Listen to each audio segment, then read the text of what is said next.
उसके बाद मेरे अंदर एक भूख पैदा हुई। जो व्यक्ति विश्वविद्यालय में केवल इलेक्शन लड़ने के लिए आया हो, उसकी इलेक्शन से अरुचि हो गई। जिसका पर्पस रहा हो कि डूसू प्रेसिडेंट, उसके बाद दिल्ली का सीएम, फिर भारत का पीएम बनना है, उसको पार्षद, विधायक और सांसद होने से अरुचि पैदा हो गई। और रुचि किससे से पैदा हो गई? पढ़ने से। अब मुझसे लोग पूछते थे जीवन में क्या करना चाहते हो? पढ़ना चाहता हूं। मैंने यूपीएससी में 2-3 विषय सिर्फ इसलिए बदले कि इसी बहाने इसे पढ़ लूंगा। हालांकि ऐसा करने से मेरी सफलता और मुश्किल होती गई, पर चाहिए किसको थी? नहीं चाहिए थी। समाजशास्त्र पढ़ा, दिमाग खुल गया। फिलॉसफी पढ़ा, दिमाग खुला।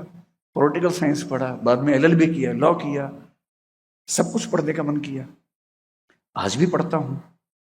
और आज मेरी स्थिति ये कि किसी भी विषय को पढ़ते हुए मैं हर विषय से उसको लिंक कर पाता हूं, तो इसलिए कि उसका बीज सही समय पर पानी के साथ उस पेड़ के अंदर एक सही माली ने डाल दिया था। और ये तो संयोग की बात है कि मैं जिस जमाने में 40-45 का हुआ, उस जमाने में यूट्यूब आ गया, और सर जिस जमाने में हुआ तब यूट्यूब नहीं आया था। इतनी सी बात है। मुझे लोग ज्यादा जानने लग गए, तो इसमें यूट्यूब का योगदान है, मेरा नहीं। मैं भी एक बंद क्लासरूम में 25 साल से पढ़ा ही रहा था। कौन जानता था? कोई नहीं पूछता था। पर क्योंकि मैं निजी क्षेत्र में हूं, तो वहां वीडियो बनाना आसान काम था। कॉलेज में ये संभव नहीं है, व्यावहारिक नहीं है। इसलिए कौन कितना प्रसिद्ध है, ये तुक्के की बात है, संयोग की बात है। और प्रसिद्धि से कोई ये समझने लगे कि मैंने बहुत तीर चला दिया है, ऐसा घमंड अगर किसी को हो जाए, उससे बड़ा निपट मूर्ख कोई हो नहीं सकता है। और ये बात जिंदगी में कभी भूलना नहीं चाहिए कि मैं जो कुछ भी हूं कैसे बना। सर ने मुझे जो कवि सबसे गहराई से पढ़ा है वो कबीरदास थे, और कबीरदास आज तक मेरे प्रिय कवि हैं। मुझे पूरे हिंदी साहित्य में एक कवि चुनना हो, हालांकि दुविधा होती है कबीर तुलसी के बीच में मुझे। फिर मैंने एक कविता सुन ली, उन दोनों के बारे में तो और दुविधा होने लग गई। कैसे कहूं कि कविता मेरी खींचे नई लकीर, कैसे कहूं कि कविता मेरी खींचे नई लकीर, मेरे 2-2 बाप हुए हैं तुलसी और कबीर। एक नहीं, 2 बाप हुए। दोनों सर ने पढ़ाए, मतलब सर ने सारे कवि पढ़ाए, इन 2 को विशेष रूप से पढ़ाया। तुलसीदास मेरे बहुत प्रिय कवि हैं, और वो सिर्फ सर की बदौलत है। कबीर तो मैं फिर भी थोड़ा पहले से रुचि रखता था। कबीरदास को पढ़ते हुए बहुत सारे दोहे, सर को बहुत सारी पंक्तियां याद रहती है कविता की। सर से प्रेरणा लेके मैंने भी खूब रटा। मुझे भी 500-1000 कविताएं छोटी छोटी आज याद हैं, तो प्रेरणा वहीं से आई थी। कबीर को पढ़ाते हुए सर ने बड़ी गहरी बात कही कि एक समय तक आदमी दुनिया के बताए रास्तों पर अंधानुकरण करता हुआ चलता है, अंधा होकर चलता है। फिर उसे एक सही व्यक्ति मिलता है, गुरु मिलता है, शिक्षक मिलता है। एक अच्छा शिक्षक पढ़ाता नहीं है। एक अच्छा टीचर वो बिल्कुल नहीं है जो नोट्स बनवा दे। एक अच्छा टीचर वो बिल्कुल नहीं है जो बता दे कि रोमिला थापर ने ये कहा है और डीडी कोशाम्बी ने ये कहा है। ये तो सामान्य बात है। चैट जीपीटी के जमाने में कौन पूछता है इन सब बातों को? चैट जीपीटी के जमाने में टीचर्स को अपने अस्तित्व के बारे में फिर से सोचना पड़ेगा। मुश्किल होने वाला है, सीरियसली मुश्किल होने वाला है। अच्छा टीचर वो है जो ज्ञान नहीं देता, ज्ञान अर्जित करने के टूल्स देता है। कि ज्ञान खुद सीखना है, कैसे सीखना है ये मैं सिखाता हूं। और तब सर ने एक दोहा सुनाया कबीरदास का, जो आज तक मेरे सबसे प्रिय दोहों में से एक है। पीछे लागा जाई था लोक वेद के साथी।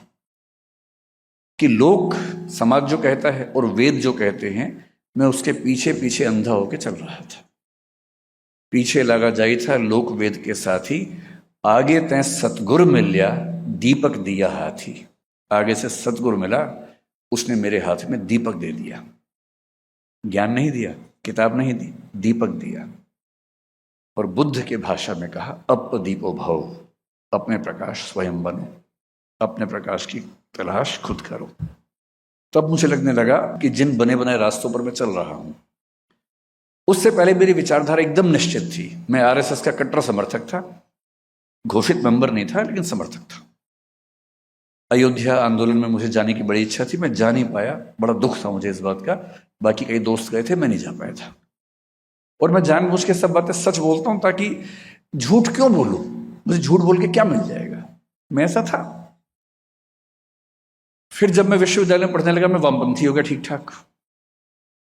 मैं किसी काडर में नहीं गया, मैंने सीपीएम सीपीआई में या आईसा में, या उस समय एक एआईएसएफ भी थी, यहाँ पर दिशा छात्र संघ चलता था, डीएसयू पीएसयू, कई स्टूडेंट बॉडीज चलती थी।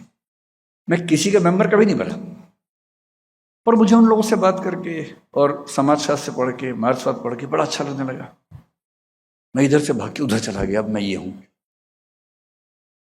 और जब मैं सर से मिला मैं बहुत दुविधा में था कि वामपंथ ठीक है या दक्षिणपंथ ठीक है। 10 साल बाद मुझे समझ में आया कि सर से मुझे दूसरा फायदा क्या हुआ।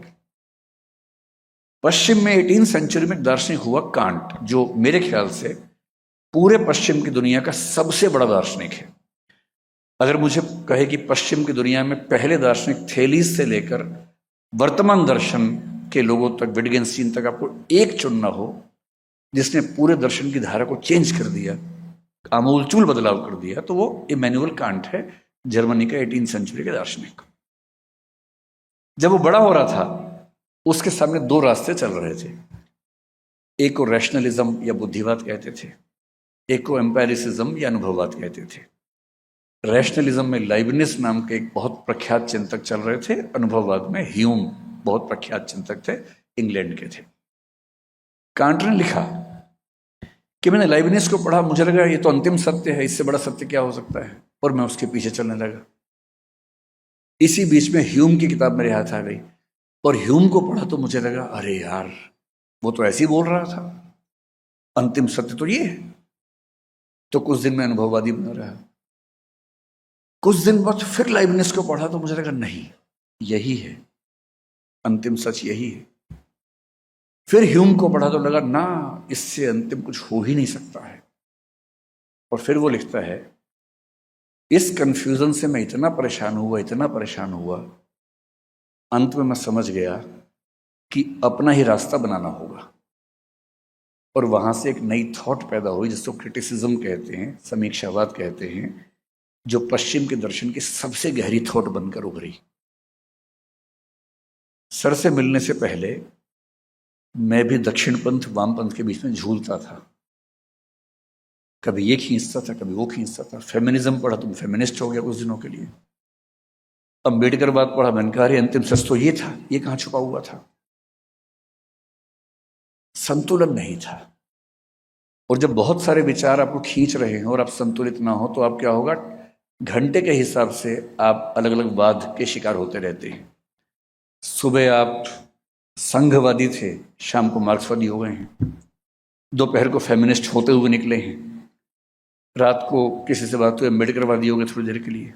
बैलेंस बन ही नहीं पा रहा। सर के अंदर जो बात मुझे सबसे अच्छी लगती है वो ये कि मैंने पहली बार किसी को देखा जीवन में कि कोई व्यक्ति कार्ल मार्क्स के बारे में बात करते हुए उतना ही सहज जितना सिगमंड फ्रॉइड पे बात करते हुए, जितना चार्ल्स डार्विन पे बात करते हुए, उन सबकी किताबों का रेफरेंस देके उनकी थॉट्स पर बात करना। मुझे लगा कि जब तक मैंने दुनिया को पढ़ा ही नहीं तब तक किसी एक रास्ते पर चल के हीरो बनना कि यही सही रास्ता है, कितनी बड़ी मूर्खता है। और उस दिन से आज तक मैं ऐसी किसी भी मूर्खता से बचा हुआ हूं। मैं किसी विचारधारा का समर्थक नहीं हूं, ना होऊंगा। मैं विचार लेके चलूंगा, धारा में नहीं बहूंगा। और विचार के साथ जीना है, धारा में नहीं बहना है। ये बुनियादी समझ उसी पानी के गिलास में थी जिसको सर ने कहा कि बरगद में डाल दिया था, वहीं से। किसी अध्यापक का किसी विद्यार्थी के जीवन में क्या योगदान हो सकता है, इसकी बहुत बहुत तरह की कहानियां होती हैं। पश्चिम के विचारकों में घमंड थोड़ा ज्यादा नजर आता है, कुछ बड़े विनम्र भी हुए। सुकरात का शिष्य प्लेटो था, मैं तो वैसा बनना चाहता हूं। प्लेटो जैसा बौद्धिक तो मैं नहीं हूं, प्लेटो जैसा विनम्र बनना चाहता हूं। सुकरात ने प्लेटो को बहुत सिखाया। प्लेटो ने बहुत किताबें लिखी और प्लेटो ने एक भी किताब में एक भी वाक्य अपना कह के नहीं लिखा, सारे वाक्य सुकरात के कह के लिखे, इस भाव से कि मैंने हल्का फुल्का जोड़ दिया होगा, मूल भाव तो वहीं से आया है।